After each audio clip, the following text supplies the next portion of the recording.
আমাদের এই জনসভার যে মূল উদ্দেশ্য, একটি অবাধ নিরপেক্ষ গ্রহণযোগ্য নির্বাচনের উদ্দেশ্যে লেভেল প্লেইং ফিল্ড, নির্বাচনের পূর্বে প্রয়োজনীয় সংস্কার শেষ করা, মানবতা বিরোধী অপরাধে অভিযুক্তদের বিচারকে দৃশ্যমান করা, পিআর পদ্ধতিতে আমাদের জাতীয় নির্বাচনের যে দাবি উঠেছে সর্বমহল থেকে সেটা মেনে নেওয়া, জুলাই অভ্যুত্থানকে নিয়ে যে জুলাই ডিক্লারেশন, যে জুলাই সনদ, সেটা ঘোষণা এবং বাস্তবায়নের জন্য আমরা জুলাই বিপ্লবের প্রথম বার্ষিকী এই জুলাই মাসের মধ্যেই সেটা সরকারকে বাস্তবায়ন এবং ঘোষণার দাবি করেছি।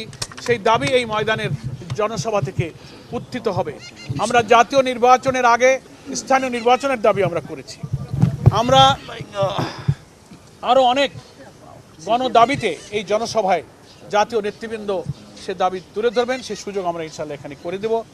বিভিন্ন রাজনৈতিক দল, দেশপ্রেমিক ইসলামী সংগঠন, অন্যান্য রাজনৈতিক দল, সুধী সমাজ, সুশীল সমাজ, সব শ্রেণী পেশার, ধর্ম বর্ণ নির্বিশেষে সকলকে আমরা আমন্ত্রণ জানাচ্ছি।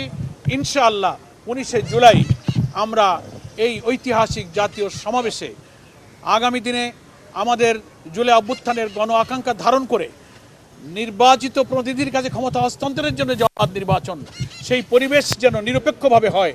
সরকার, নির্বাচন কমিশন, সমস্ত প্রশাসন যেন নিরপেক্ষভাবে মানুষের সকল সংশয়কে দূর করে নির্বাচন সুষ্ঠুভাবে পরিচালনার জন্য একটা লেভেল প্লেইং ফিল্ড, কোনো দিকে না ঝুঁকে সবার ক্ষেত্রে সমতার ভিত্তিতে যে গণদাবি উঠেছে এটা যেন নিশ্চিত করতে পারেন, এই লক্ষ্যে এই জনসভা সফল করার জন্য দেশবাসীর কাছে আমরা আহ্বান জানাচ্ছি।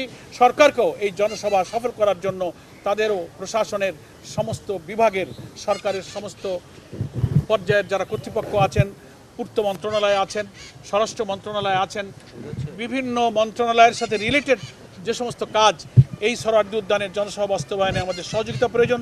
আশা করি সরকার আমাদের এই জনসভা বাস্তবায়নে সেই সহযোগিতার হাত তারা সম্প্রসারিত করবেন।